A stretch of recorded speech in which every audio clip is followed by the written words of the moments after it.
আজকের রেসিপি আমিষ পটল। আসুন রান্নাটা শুরু করি।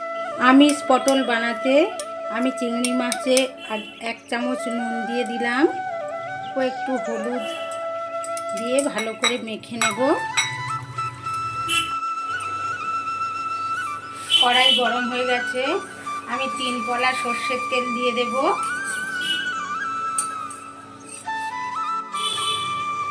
চিংড়ি মাছগুলো দিয়ে দিলাম। একটু হালকা করে ভেজে নেব চিংড়ি মাছগুলো।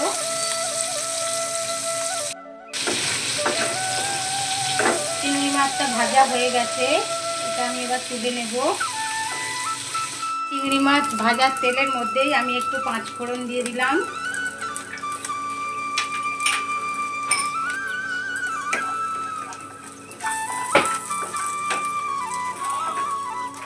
আমি একটা পটলকে 4 টুকরো করে নিয়েছি এইভাবে। তার সঙ্গে আমি একটা আলু নিয়েছি, একটা আলুকে 4 টুকরো করে নিয়েছি। এইগুলো এবার এর মধ্যে দিয়ে দিলাম।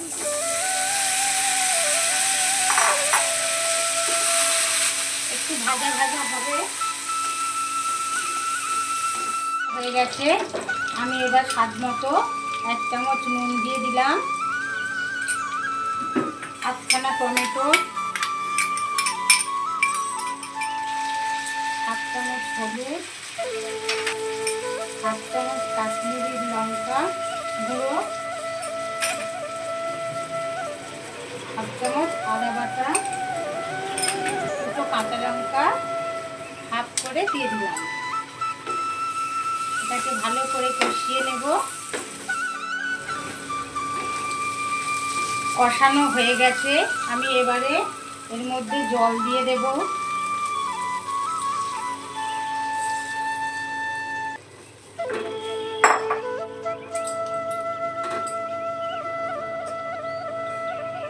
আমিষ পটল বানাতে খুব একটা ঝোল ঝোল লাগবে না। এবার ঢেকে দিয়ে দেব 10 মিনিট। 10 মিনিট পরে খুলে একটু দেখে নেব।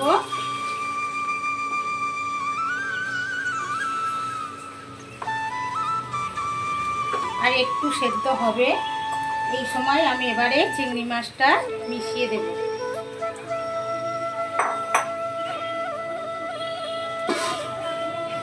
দিয়ে 5 মিনিট হয়ে গেছে, আমি একটু খুলে দেখে নেব সব ঠিকঠাক সেদ্ধ হয়ে গেছে কিনা।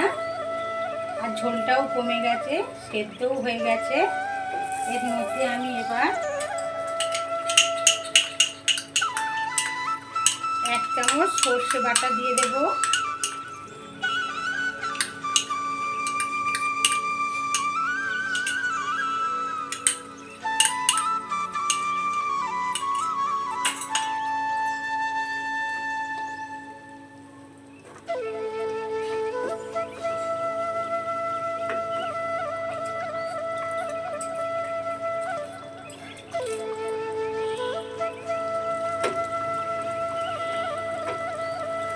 অল্প একটু ধনে পাতা দিয়ে দিলাম।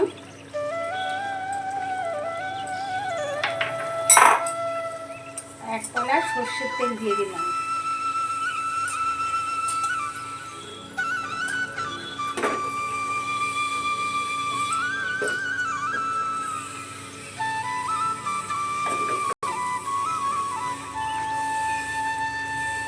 রেডি হয়ে গেল, এবারে এটাকে নামিয়ে নেব।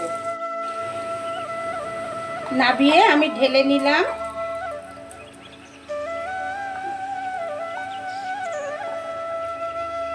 আমিষ পটল একদম রেডি।